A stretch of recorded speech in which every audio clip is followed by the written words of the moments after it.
არც გამაფრთხილებელი იყო და აღსანიშნავია ის არის, რომ გაფრთხილება არავის არ გაუგონია იქ, რომ იწყებდნენ ტერიტორიის დაშლას, იწყებდნენ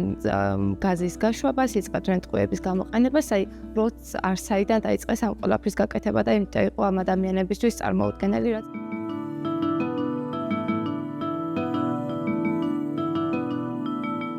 და კიბებზე ეს დაშავებული ნოასაკიანი კაცი წაექცათ ამ ორბის და ჩემი და რომელიც მარცხნივ მედგა, ერთი და მედგა მარჯვნივ, ერთი და მედგა მარცხნივ, რომელიც მარცხნივ მედგა მივიდა ამ ორბისთან დასახმარებლად, რომ ეს კაცი აიყვანათ და ტერიტორიიდან გაიყვანათ და ზუსტად ამ დროს და თვალში ტყვი.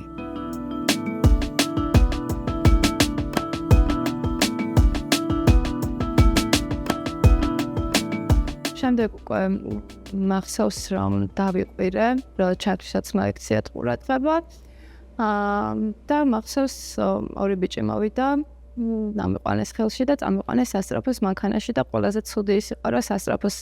აი ესეთ სიტუაციაში, როდესაც ამდენი ადამიანი შავდებოდა და ამდენ ადამიანს ექმნებოდა საფრთხე,